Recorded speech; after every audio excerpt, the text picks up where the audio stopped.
I wanted to ask you about some of the criticism that you started to receive because even this same week, where we're finishing up WrestleMania, we're starting this feud with the Ultimate Warrior. The Connecticut Post, which would be the local paper there, has a front page article about Goldust, and they've got some quotes from the Fairfield County gay community, and they're saying, particularly when gay men are being beaten and even murdered in real life, they have this man dressed in drag showing he's less than a man coming on to other men who then beat him up. The gist is, of course, they're speaking with some therapists in New York who say, hey, this is sending the wrong message to children. These kids view wrestling stars as heroes. This reinforces a number of different inaccurate stereotypes about gay men. And he goes on, but, and to be clear, this isn't quite yet the Attitude Era. I mean, there's a lot of programming and commercials based around the audience being largely more youthful. I mean, they're trying to skew younger. I mean, it's aimed to be a children's product at times. What was Vince's reaction to this criticism? He loved it. He loved it. He was of the belief that any publicity is good publicity. They spelled Goldust right, and it got a lot of publicity for the company that hopefully would create a question. The curiosity was a big element in this presentation. So, but he had no problem with it because it is what it is. Just I don't know if people pay attention to those little surveys and stuff as much as they think they do. But in any event, it wasn't. It was. I don't recall him having any issues with it at all. It's interesting to think about the timing of how all this happens. I mean, it feels like Goldust is at a fever pitch and he's hotter than he's ever been as a character. And there's more of an emphasis on, his programs. I mean, goodness gracious, he just worked Roddy Piper at WrestleMania. Now he's programmed with the Warrior. Those are tippy top guys, no doubt about it. And then disaster strikes. On April 13th in Germany, he's working a match against Razor Ramon, right on Razor's last European tour for the WWE. And he tears his MCL.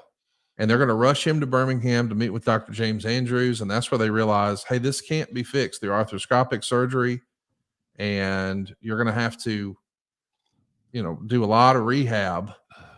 And that means you're going to be out of action for months. So it's written in the Observer that he won't be 100%, but he's still going to baby the knee and try to get through the pay-per-view. And I know that injuries are just part of it, but you really hate to see a guy seemingly getting his first big break. All right. And now this happens. Are you at this time? I don't think you're technically running talent relations, but I know you're still office. Are you in communication with him about the injury? Oh yeah, absolutely. I communicated with him on almost a daily basis. So I don't know where we were on my transformation into the head of talent relations. You'd know more about that than I, but I think it worked out well because he got back in action. That's just the old school in Dustin. It's like I can almost hear Dusty saying to him, "You just got your break. Can you work with this injury? If the answer is yes, then get your ass out there and take advantage of your opportunity that's being presented to you." So it was bad timing, obviously, but those things you just can't plan for. You can't plan for them, so we try to march through and do the show anyway. And it is a fun show. It's In Your House number 7. It's known as Good Friends, Better Enemies. It went down on April 28th in Omaha, Nebraska. It's a sellout, over 9,000 fans in attendance.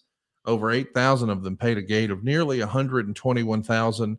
That doesn't sound like a ton of money by 2024 standards, but at the time, it was the largest gate in the history of Omaha. And right smack dab in the middle of the card, there's Goldust defending the Intercontinental Championship against the Ultimate Warrior. Now, he's working with his knee heavily bandaged, and they're trying to cover this on the pregame show. They have a Warrior interview, which ends with Goldust blowing dust in his eyes. And Doc Hendricks said Goldust tried to run from the Warrior, slipped, and injured his knee. Still, we wind up working 7 minutes and 47 seconds here. Warrior is going to beat Goldust by count out. Goldust has a new bodyguard with him here, the former Mantar. And Meltzer would say, "This was horrible."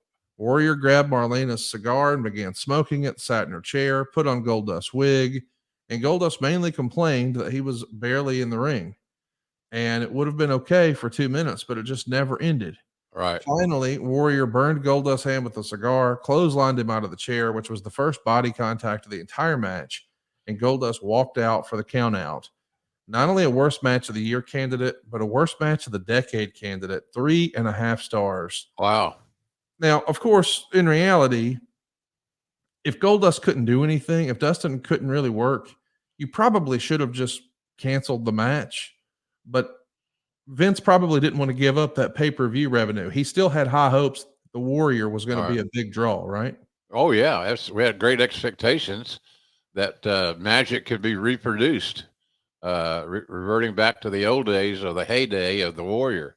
But there could have been things done in the ring, an interview segment, or just admit that he's hurt and that he's can't be cleared, whatever.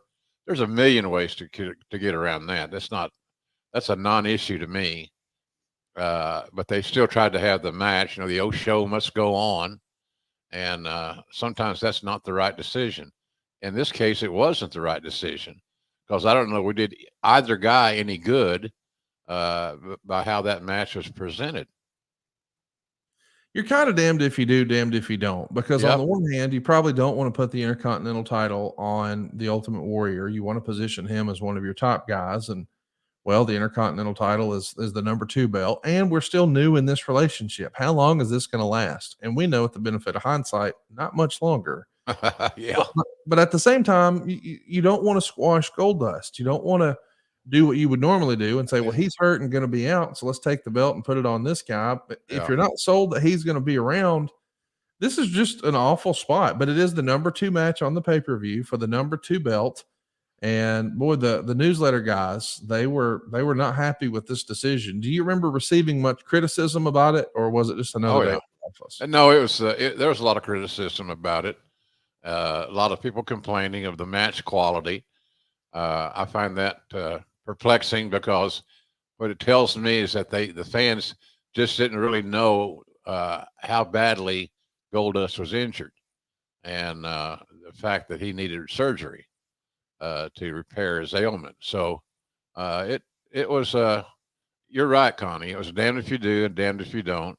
And in hindsight, which is always pretty close to 2020, we could have done something else that wouldn't have put the burden on the in-ring performance. One clothesline out of the chair was the max, quite frankly.